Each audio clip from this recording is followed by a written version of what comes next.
EV9 national news కు స్వాగతం. ముందుగా హెడ్లైన్స్. జగదీప్ రాజీనామాకు ఆమోదం, ప్రధాని మోదీ రియాక్షన్. మహిళలకు గుడ్ న్యూస్, ఆడబిడ్డ నిధిపై ఏపీ ప్రభుత్వం కీలక నిర్ణయం.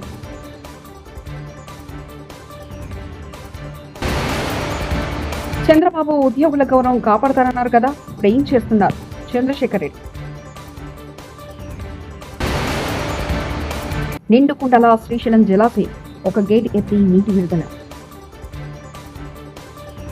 భారత ఉపరాష్ట్రపతి జగదీప్ ధన్కర్ రాజీనామాను రాష్ట్రపతి ద్రౌపది ముర్ము ఆమోదించారు. ఈ మేరకు ఫైల్పై సంతకం చేశారు. కాగా గత రాత్రి అనూహ్యంగా జగదీప్ ధన్కర్ తన పదవికి రాజీనామా చేశారు. అనారోగ్య కారణాలతో పదవి నుంచి వైదొలుగుతున్నట్లు పేర్కొన్నారు. ఆంధ్రప్రదేశ్ సార్వత్రిక ఎన్నికల సమయంలో ఇచ్చిన హామీలను వడివడిగా ముఖ్యమంత్రి నారా చంద్రబాబు నాయుడు అమలు చేస్తున్నారు. సూపర్ 6 హామీలో భాగంగా ఆడబిడ్డ నిధి పథకాన్ని చంద్రబాబు ప్రకటించారు. ఈ పథకాన్ని కూడా త్వరలో అమలు చేయాలని కూటమి ప్రభుత్వం నిర్ణయం తీసుకుంది.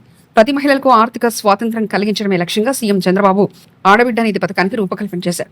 ఈ పథకంలో భాగంగా ప్రతి మహిళలకు కూటమి ప్రభుత్వం నెలకు 15,000 అందించారు. ఈ పథకం ప్రకారం 18 ఏళ్ల నుంచి 59 ఏళ్ల మధ్య ఉన్న వారికి బ్యాంకు ఖాతాలో 15,000 జమ చేయనున్నారు. అయితే ఈ పథకంపై ఆంధ్రప్రదేశ్ దేవాదాయ శాఖ మంత్రి ఆనం రామనారాయణ రెడ్డి కీలక ప్రకటన చేశారు. కొమరం భీం ఆసిఫాబాద్ జిల్లాలో ఏర్పాటు చేయాలనుకున్న టైగర్ కన్వర్జేషన్ జోన్ విషయంలో సర్కార్ కాస్త వెనక్కి తగ్గింది. సుమారు 330 గ్రామాలకు ప్రభావితం చేయనున్న ఈ పులుల సంరక్షణ కేంద్రంపై ఆదివాసుల నుంచి తీవ్ర వ్యతిరేకత వ్యక్తపరచడంతో ప్రభుత్వం పునరాలోచనలో పడింది. టైగర్ రిజర్వ్ ఏర్పాటు కోసం తీసుకొచ్చిన జీవో 49ని తాత్కాలికంగా నిలిపివేసినట్లు సోమవారం ప్రకటించింది. రేవంత్ రెడ్డి ప్రభుత్వం కేసీఆర్ మీద కోపంతో కేసీఆర్ కిట్లను ఇవ్వడం మానేసింది. నేను రాను బిడ్డో సర్కారు దావకానకనే స్థాయి నుంచి ప్రభుత్వ ఆసుపత్రిలో ప్రసవానికి వచ్చేలాగా చేసింది కేసీఆర్ కిట్. దేశంలో అతి తక్కువ బాలింతల చిన్నారుల మరణాలు తెలంగాణలో నమోదవ్వడానికి కారణం కేసీఆర్ కిట్. కేసీఆర్ గారి మీద ఉండే కోపంతో ఈ ప్రభుత్వం వచ్చిన తర్వాత మరి కేసీఆర్ పేరున్నది అని చెప్పి ఒక మంచి కార్యక్రమం, తల్లుల మరణాలు తగ్గించిన కార్యక్రమం, పిల్లల మరణాలు తగ్గించిన కార్యక్రమం, పేదవారికి మేలు చేసిన కార్యక్రమం, ప్రభుత్వ ఆసుపత్రుల్లో ప్రసవాలు పెంచిన కార్యక్రమం, నేను రాను బిడ్డో సర్కార్ దవాఖానకు అనే కాడ నుంచి సర్కార్ దవాఖానకు పోయేటట్టు చేసిన కార్యక్రమం కేసీఆర్ కిట్టు. ఆ కిట్టు బంద్ చేసిండ్రు అనే బాధతో చాలామంది మాకు చెప్పడం జరిగింది. దాంతో ఈసారి అనుకున్నది ఏంటంటే, పోయిన 5 ఏళ్ళు ఏదో ఒక మంచి పని చేసుకుంటూ వచ్చినాం, ఈసారి తల్లులకు పిల్లలకు ఏదైనా మంచి చేయాలన్న ఉద్దేశంతో మిమ్మల్ని అందరినీ కొంత ఇబ్బంది పెట్టినాం. ఆలస్యంగా వచ్చినందుకు దయచేసి క్షమించాలని. ప్రభుత్వం సరఫరా చేసే సన్న బియ్యాల్లో 50% నూకలున్నాయని ప్రజలు చెప్తున్నారు. దొడ్డు బియ్యాన్ని పాలిష్ చేసి సన్న బియ్యం అని చెప్పిస్తున్నారు. హరీష్ బియ్యం ఒకసారి ఇచ్చారు. మా జిల్లాకు వచ్చిన బియ్యం ఏంటంటే నిజామాబాద్ జిల్లా నుంచి ఏదో వచ్చినాయట. నేను చాలామంది ఇళ్లలో కూడా అడిగాను, రేషన్ షాప్లో వెళ్ళినప్పుడు కూడా చూశాను. ఆ బియ్యం దాదాపు 40 నుంచి 50% నూకలు వచ్చినాయి. ఒక గింజ ఉడికితే ఇంకో గింజ ఉడుకుతలేదు. బియ్యం బాగా నూకలు వచ్చినాయి, ఇబ్బంది అవుతుంది. అవి దొడ్డు బియ్యాన్ని పాలిష్ చేసి పంపినట్టుగా అనిపిస్తూ ఉందని ప్రజల నుంచి చాలా కంప్లైంట్స్ వస్తున్నాయి. నేను చెప్పినాను కూడా కాదు, మీరు కూడా వెరిఫై చేసుకోండి. మీరు ఇండిపెండెంట్గా మీ ఆఫీసర్లతోని మీ సమాచారాన్ని సేకరించండి. శ్రీశైలం జలాశయం నీటి మట్టం పూర్తి స్థాయికి చేరుకోవడంతో ఒక గేట్ దిగకు విడుదల చేస్తున్నారు. జూరాల సుంకేశ్ల ప్రాజెక్టు నుంచి శ్రీశైలానికి 1,10,183 క్యూసెక్లు చేరుతుంది. దీంతో ఒక స్పిల్వే గేటు ద్వారా 27,570 క్యూసెక్ల నీటిని నాగార్జున సాగర్ కు విడుదల చేస్తున్నారు. శ్రీశైలం నుంచి అవుట్లో 1,14,916 క్యూసెక్లు, పోతిరెడ్డిపాడు హెడ్ రెగ్యులేటర్ నుంచి 20,000 క్యూసెక్లు, ఎడమగట్టు విద్యుత్ కేంద్రం నుంచి 35,315 క్యూసెక్లు, కుడిగట్టు విద్యుత్ కేంద్రం నుంచి 32,031 క్యూసెక్లు విడుదల చేస్తున్నారు. శ్రీశైలం పూర్తిస్థాయి నీటి మట్టం 885 అడుగు కాగా ప్రస్తుతం 883.90 అడుగులకు చేరింది. ప్రాజెక్టు పూర్తిస్థాయి నీటి నిల్వ సామర్థ్యం 215.80 టీఎంసీలు కాగా ప్రస్తుతం 209.15 టీఎంసీలుగా కొనసాగుతుంది. తెలంగాణలో 3 రోజులు భారీ వర్షాలు కురుస్తాయని హైదరాబాద్ వాతావరణ కేంద్రం ప్రకటించింది. ఇవాళ రాష్ట్రంలోని కొన్ని జిల్లాల్లో ఉరుములు, మెరుపులు, ఈదురుగాలులతో కూడిన భారీ నుంచి అత్యంత భారీ వర్షాలు అక్కడక్కడ కురిసే అవకాశం అని తెలిపారు. ఇవాళ కొమరం భీం, ఆసిఫాబాద్, మంచిర్యాల, నిర్మల్, పెద్దపల్లి జిల్లాలో అతి నుంచి అత్యంత భారీ వర్షాలు కురిసే అవకాశం ఉన్నందున ఈ జిల్లాలకు రెడ్ అలర్ట్ జారీ చేసినట్లు వాతావరణ శాఖ సంచాలకులు డాక్టర్ నాగరత్న తెలిపారు. ఆదిలాబాద్, నిజామాబాద్, జగిత్యాల, జయశంకర్, భూపాలపల్లి, ములుగు, భద్రాద్రి కొత్తగూడెం జిల్లాలో భారీ నుంచి అతి భారీ వర్షాలు కురిసే అవకాశం ఉందని వెల్లడించింది. ఈ జిల్లాలకు ఆరెంజ్ హెచ్చరికలు జారీ చేసినట్లు తెలిపారు. ఈరోజు చూసుకున్నట్లయితే తెలంగాణకు రెడ్ వార్నింగ్స్ జారీ చేయడం జరిగింది. రేపు ఆరెంజ్ వార్నింగ్స్, ఆ తర్వాత 2-3 రోజుల వరకు కూడా తేలికపాటి నుంచి మోస్తారు వర్షాలు, 1-2 చోట్ల భారీ వర్ష సూచనలు ఎల్లో వార్నింగ్స్ జారీ చేశారు. అట్లాగే రానున్న 4-5 రోజుల వరకు కూడా థండర్స్టార్మ్ యాక్టివిటీ, లైట్నింగ్, ఒక్కొక్కప్పుడు 30 నుంచి 40 కిలోమీటర్ల ప్రతి గంటకు కూడా గాలి వీచే అవకాశాలు కనిపిస్తున్నాయి. ఈరోజు చూసుకున్నట్లయితే రెడ్ వార్నింగ్స్ ఉత్తర జిల్లాలైనటువంటి నిర్మల్, కొమరంభీం, ఆసిఫాబాద్, మంచిర్యాల్ అట్లాగే పెద్దపల్లి ప్రాంతాలకు జారీ చేయగా ఆరెంజ్ వార్నింగ్స్ భారీ నుంచి అతి భారీ వర్షాలు, తేలికపాటి నుంచి మోస్తారు వర్షాలతో పాటుగా ఆదిలాబాద్, నిజామాబాద్, జగిత్యాల్, జయశంకర్ భూపాల్పల్లి, ములుగు, భద్రాద్రి కొత్తగూడెంలో కురిసే అవకాశాలు ఎక్కువగా కనిపిస్తున్నాయి. తేలికపాటి నుంచి మోస్తారు. ఐపీఎస్ ఆఫీసర్ ని రే అంటూ సంబోధించిన తాడిపత్రి మున్సిపల్ చైర్మన్ టీడీపీ నేత ప్రభాకర్ రెడ్డిపై ముఖ్యమంత్రి చంద్రబాబు నాయుడు కఠిన చర్యలు తీసుకోవాలని వైఎస్ఆర్సీపీ ఉద్యోగుల విభాగం రాష్ట్ర అధ్యక్షుడు ఎన్ చంద్రశేఖర్ రెడ్డి డిమాండ్ చేశారు. ఈరోజు మంగళవారం జూలై 2న తాడేపల్లి వైఎస్ఆర్సీపీ కేంద్ర కార్యాలయం నుంచి మాట్లాడిన ఆయన ఉద్యోగులు అధికారులను జేసీ ప్రభాకర్ రెడ్డి బెదిరింపులకు గురిచేస్తున్నారు. తన సొంత రాజ్యాంగాన్ని అధికారులపై జేసీ ప్రదర్శిస్తానంటే కుదరదు. ఎంతవరకు సబబు అని చెప్పి నేను ఈ సందర్భంగా ఆయనను క్వశ్చన్ చేస్తున్నా. నాకు 73 సంవత్సరాల వయసుంది, నేను అన్ని తెలిసిన వాడిని అని చెప్పి చెబుతూ ఉన్నాడు. ఇదేనా మీకు తెలిసింది? ఒక అధికారిని నోటికి వచ్చినట్లు మాట్లాడుతూ నీ సొంత రాజ్యాంగం, నీ తాడిపత్రి రాజ్యాంగం నువ్వు అక్కడ అమలు చేస్తున్నట్టుగా అనిపిస్తా ఉంది. నేను ఈ సందర్భంగా రాష్ట్రంలో ఉన్నటువంటి ఉద్యోగ వర్గానికంతా కూడా పిలుపునిస్తా ఉన్నా. ఉద్యోగులు మరియు పెన్షనర్లంతా కూడా చూస్తూ ఊరుకోవట్లేదు. ఏంటి ఇది ఎట్లా జరుగుతూ ఉంది అని చెప్పేసి కూడా నాకు ఫోన్లు చేస్తా ఉన్నారు. ఈ రోజున రాష్ట్రంలో ఉన్నటువంటి ఉద్యోగ వర్గం అంతా కూడా తల దించుకునే విధంగా మీరు మాట్లాడుతూ ఉన్నారు. నోటికి వచ్చినట్లు జిల్లా లెవెల్ అధికారిని పట్టుకొని రే అని చెప్పి అంటే దాని ఉద్దేశం ఏమిటి? మీ కాళ్ళ దగ్గర పనిచేస్తున్నటువంటి మీ యొక్క జీతగాడు అనుకుంటున్నారా మీరు? రాష్ట్ర ప్రభుత్వం తరఫు నుంచి పనిచేస్తున్నటువంటి అధికారి రూల్స్ ప్రకారంగా, సిస్టమేటిక్ గా, కాన్స్టిట్యూషన్ ప్రకారంగా పనిచేస్తారే తప్ప మీ సొంత రాజ్యాంగం ప్రకారంగా పనిచేయాలనేటువంటి మీ యొక్క తీర్పును వాళ్ళు మరి అనుసరించట్లేదనేటువంటి ఆ యొక్క ఇది మీరు మనసులో పెట్టుకుని నానా విధాలుగా వాళ్ళని మాట్లాడడం మాత్రము మంచి పద్ధతి కాదు. ఇప్పటికైనా కూడా మీరు మానుకోవాలి అని చెప్పేసి కూడా నేను ఈ సందర్భంగా జేసీ ప్రభాకర్ రెడ్డి గారు పెద్ద మనిషిగా అతనికి తెలియజేస్తా ఉన్నా.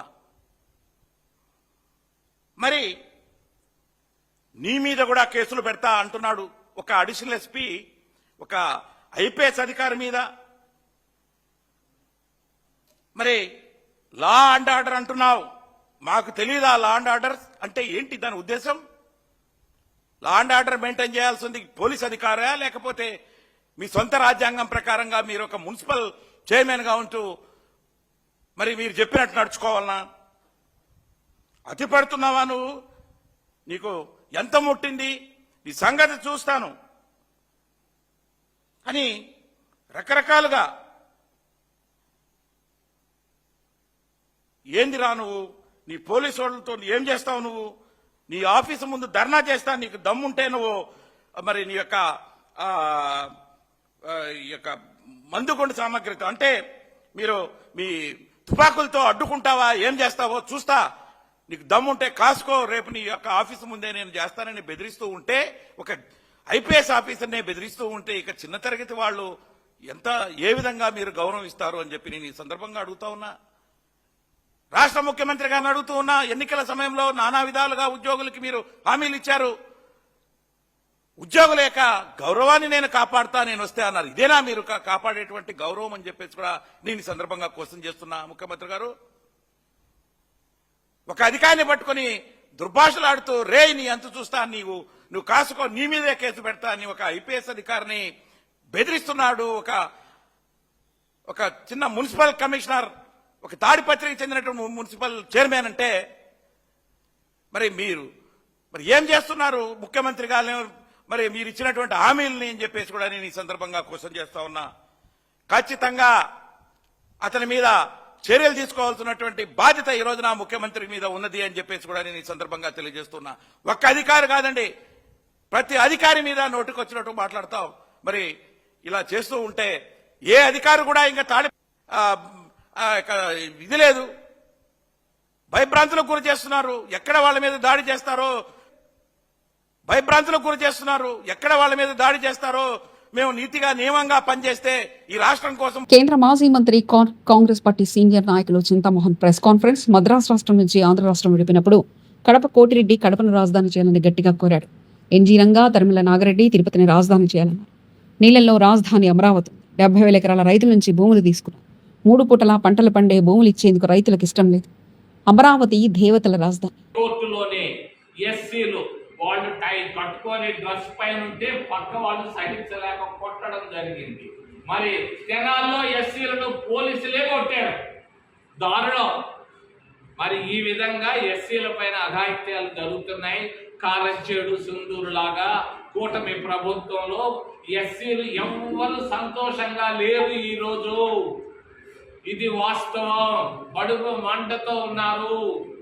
నువ్వు తీసుకొచ్చినటువంటి మరి పథకాలు అది నేను చెప్పదలుచుకోలేదు, దాన్ని నేనేం మాట్లాడిన వర్గీకరణతో ఉడికిపోతున్నారు ఉద్యోగస్తులు, విద్యార్థులు, మరి తల్లిదండ్రులు అందరిని తెలియజేస్తున్నాను. అది మంచిగా చెడ్డ అనేది తర్వాత ఆలోచిస్తాం.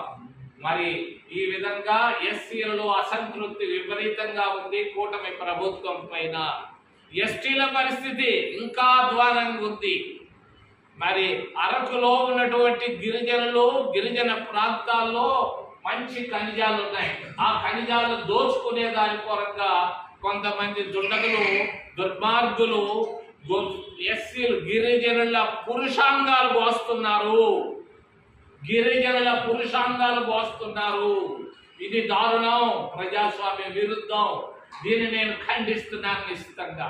ఓబీసీల పరిస్థితులు కూడా చాలా అధ్వానంగా ఉన్నాయి, చాలా అధ్వానంగా ఉన్నాయి. ఓబీసీ మహిళ చంద్రబాబు నాయుడు నా నియోజకవర్గం కుప్పంలో అప్పు తీసుకుంటే చెట్టుకు కట్టేసి కొట్టినటువంటి దృశ్యాలు మనం చూసాం.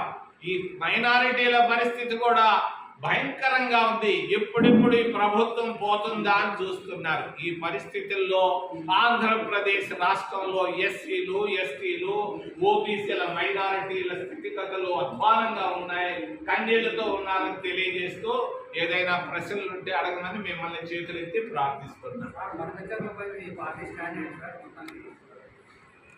అయ్యా, ఇది మా మిత్రులు వారానికి ఒక్కసారి కొత్త కాన్సెప్ట్ బయటేస్తుంటారు.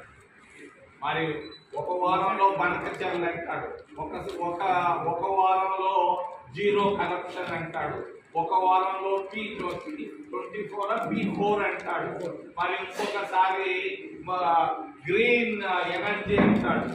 ఇవన్నీ ఊరికే ఆయన వాళ్ళు చెప్పిన ఇంటర్నెట్ లో మాటలు తీసి బయట వదులుతున్నాడు.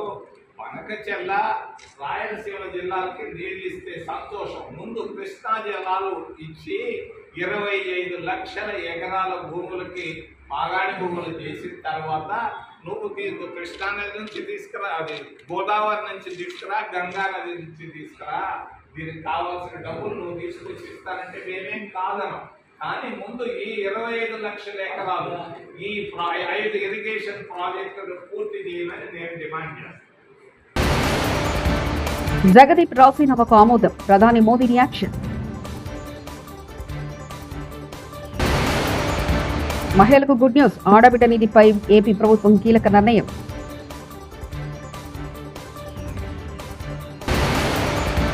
చంద్రబాబు ఉద్యోగుల గౌరవం కాపాడతారన్నారు కదా, ఇప్పుడు ఏం చేస్తున్నారు? చంద్రశేఖర్ రెడ్డి. నిండుకుండల శ్రీశైలం జలాశయం ఒక గేట్ ఎత్తి నీటి విడుదల. ఇవి బులెటిన్ విశేషాలు. చూస్తూనే ఉండండి EV9 నేషనల్ న్యూస్.